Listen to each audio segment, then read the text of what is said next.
বাংলাদেশের অন্যতম প্রধান রাজনৈতিক দল বিএনপির ভারপ্রাপ্ত চেয়ারম্যান তারেক রহমান দিনকে দিন আন্তর্জাতিক কূটনৈতিক অঙ্গনে আরও বেশি নজর কাড়ছেন। লন্ডনে অবস্থানরত এই শীর্ষ নেতার সঙ্গে সম্প্রতি বিভিন্ন দেশের কূটনীতিক, থিঙ্ক ট্যাঙ্ক এবং আন্তর্জাতিক সংস্থার প্রতিনিধিদের ধারাবাহিক বৈঠক এখন রাজনৈতিক আলোচনার কেন্দ্রবিন্দু।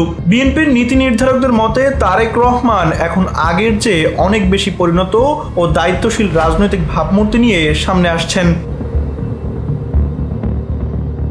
বিগত প্রায় দেড় যুগ ধরে আওয়ামী লীগ সরকার তার বিরুদ্ধে নানা অভিযোগ তুলে আন্তর্জাতিক মহলে নেতিবাচক ইমেজ তৈরি করতে চেয়েছে। দুর্নীতি, অপরাধ ও ষড়যন্ত্রের অভিযোগে জড়ানো হয়েছিল তাকে। এমনকি 21 আগস্ট গ্রেনেড হামলা ও মানি লন্ডারিং এর মতো মামলাও হয়েছিল তার বিরুদ্ধে। কিন্তু রাজনৈতিক বাস্তবতা বদলেছে, আঞ্চলিক ভূ রাজনীতিতেও এসেছে পরিবর্তন। ফলে অনেক প্রভাবশালী দেশের কূটনীতিকদের নজরে রয়েছেন তিনি। বিশেষ করে 2024 সালের 5 আগস্ট ছাত্র জনতার গণ অভ্যুত্থানে শেখ হাসিনা সরকারের পতনের পর থেকে বিএনপির প্রতি কূটনৈতিক আগ্রহ বেড়েছে বহুগুণে। যুক্তরাষ্ট্র, ব্রিটেন, চীন, জাপান, কোরিয়া, অস্ট্রেলিয়া এমন প্রায় 30টি দেশের কূটনীতিক বিএনপির শীর্ষ নেতৃত্বের সঙ্গে বৈঠক করেছেন। এসব বৈঠকে উঠে এসেছে দলটির ভবিষ্যৎ পরিকল্পনা, সাংবিধানিক সংস্কারের প্রতিশ্রুতি এবং রাষ্ট্র কাঠামো মেরামতের 31 দফা রূপরেখা।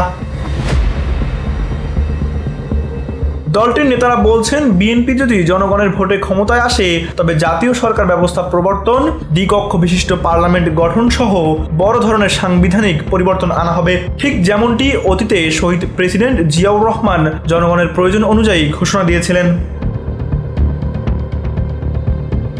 লন্ডনে প্রায় প্রতিদিনই বিভিন্ন দেশের কূটনীতিক, রাজনৈতিক ব্যক্তিত্ব ও আন্তর্জাতিক সংস্থার প্রতিনিধিরা দেখা করছেন তারেক রহমানের সঙ্গে। অতি সম্প্রতি তিনি বৈঠক করেছেন যুক্তরাষ্ট্রের chargé d'affaires Tracey Ann জ্যাক বসনের সঙ্গে। প্রায় 2 ঘন্টার ওই বৈঠকে দেশ গড়ার পরিকল্পনা, ভবিষ্যৎ সরকার পরিচালনার নীতি এবং দ্বিপক্ষীয় সম্পর্কের নানা দিক নিয়ে আলোচনা হয়। রাজনৈতিক বিশ্লেষকদের মতে আসন্ন জাতীয় নির্বাচনের সম্ভাব্য ফলাফলের উপর কূটনীতিকদের আগ্রহ নির্ভর করছে। যদি সুষ্ঠু ও প্রতিদ্বন্দ্বিতাপূর্ণ নির্বাচন হয় এবং বিএনপি জিততে পারে, তাহলে তারেক রহমান দেশের প্রধানমন্ত্রী হতে পারেন এমন সম্ভাবনা থেকেই তার প্রতি বিদেশি কূটনীতিকদের আগ্রহ বাড়ছে।